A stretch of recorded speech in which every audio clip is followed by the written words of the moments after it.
Well guys, this is my D110 tractor. Been having some troubles with it this year, getting it started. Usually I figure it's the battery, but I think it may be the solenoid or the starter that's giving me trouble. Now, I did replace the battery anyway, and the problem is it was a 235 cold cranking amp, which should be enough to pop this guy in the heat, but you know how that thing works. So I decided to up it to a 300 cold cranking amp, and now we're going to find out if it's actually the amperage of the battery that was the problem, or if we're actually having a solenoid or starter problem. So let's give it a shot and see how it is. Now I still have power here, so I know I have power going to it. Parking brake set, everything's set. I'll put it up to full throttle. Let's turn it and yeah, click. All right, so this is not a battery problem. More than likely, this is either a solenoid or the starter. I think it's the solenoid. So we're going to find that out right now. Okay, this is not one of my typical type of videos. So for you guys who are bumping into this, who are looking to have your fix your tractors, I'm making this video mostly because you're dealing with a person. I want to show that if I can do this, anybody can do it. I have peripheral neuropathy from diabetes, so I'm very clumsy with my hands. I have aphasia from some brain damage I suffered, and I'm pretty fat, and I'm Jewish, and as we all know, Jewish people are no good with tools. Now, if you can't handle Jewish jokes, because I like to make fun of myself as a Jew, because if you can't make fun of yourself, what's the use of living? Then this is definitely not the station you'll ever want to watch. But here, I hope to show you how to replace the starter solenoid in a tractor, a D110. It should go for most of the tractors like this. And I hope you find it easy. I just want to make sure that if you get easily triggered by me making fun of myself as a Jew, that you tune out. Thank you. Strangely enough, I must have forgotten to put this back up like this. Cover up the positive. That is a brand new battery. It's 300 cold cranking amps. As you heard, it did click, so it is trying to send power through it, but it's just not responding. Okay, I'm going to change the starter solenoid. Now, I took the battery out, and I decided to take the actual fuse out as well, unhooking the battery and so forth. Now, this is the starter solenoid right here. I got myself a nice replacement right here. Should be the correct one. Happily, because I'm a moron, I've misplaced my actual original ratchet set, so I'm going to have to use a pair of pliers to get that bolt off, take it off, and we're going to change out the solenoid. I'm going to try to do it on video, which I will probably do poorly, but I'm going to try anyway. Okay, happy for me and my sanity, I found my wrench.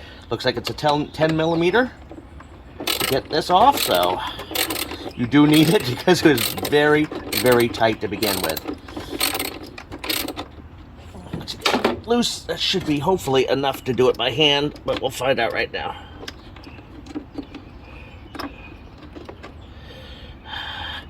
Not so easy with someone with diabetes, that's the problem.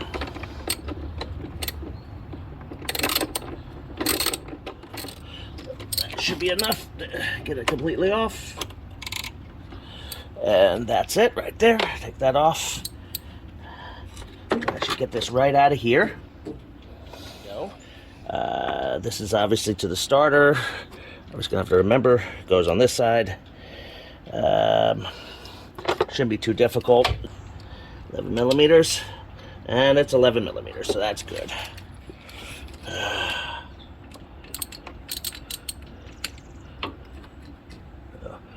Do that just to get loose.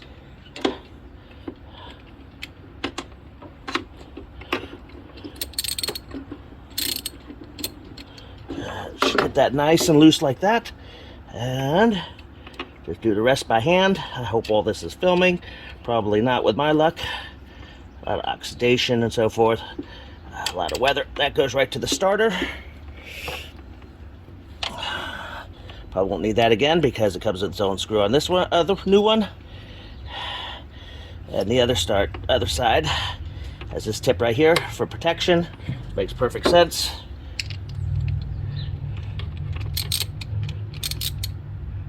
There we go.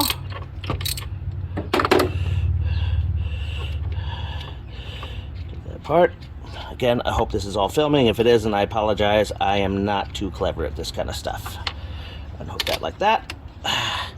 And boom, that takes care of that. So this is the old solenoid. I'm hoping this is the problem. If not, I have another starter to put in here. But if it's this hard for me to put a solenoid in, and the solenoids are pretty simple, can you only imagine what it's like to put a starter in this, which is probably very simple too, but not for L doofus like me.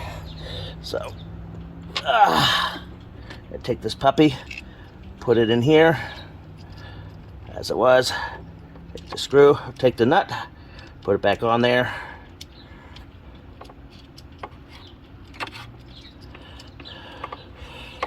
Oh, what am I doing? See what I just did? Had it upside down. I was putting it on the wrong side.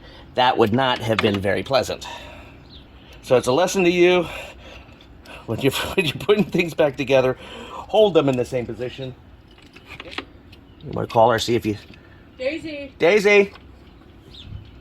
I think she went out. Daisy! I'm sorry, I was busy looking at this. Daisy, come here. Is she in there? Yeah. Okay. Hi!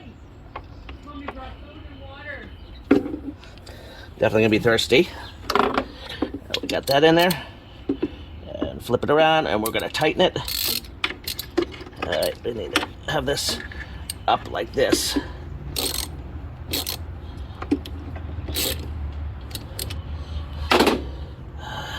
Do you know what that brute,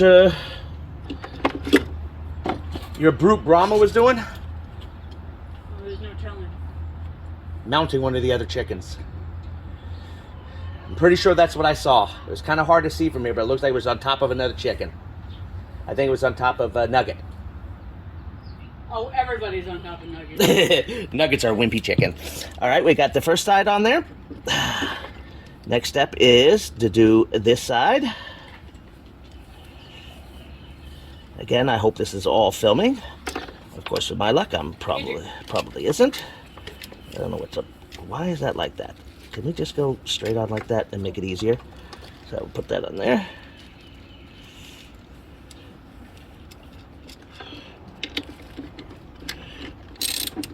Yeah, I can't believe it. I walked out the door without her pill.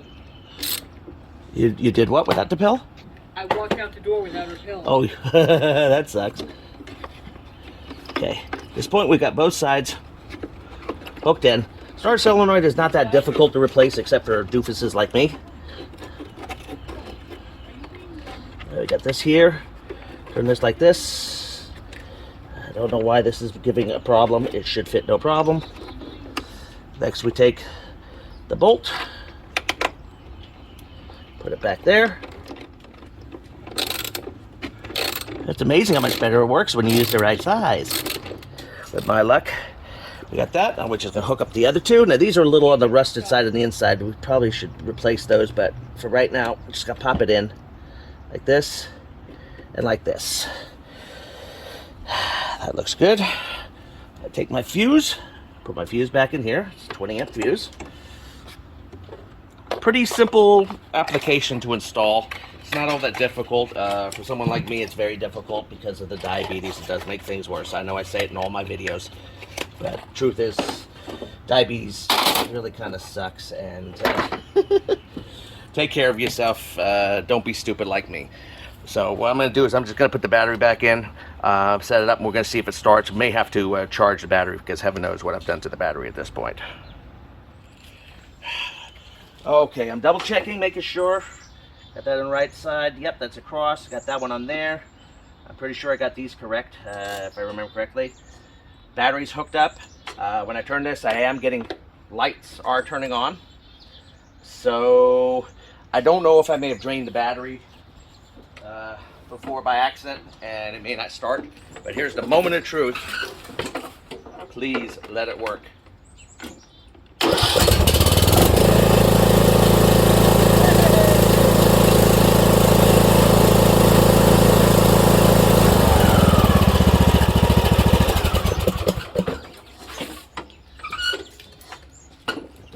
That is how a fat diabetic Jew changes a starter solenoid on a what number is it? D110 John Deere tractor. And boy, do I feel good. Ready out.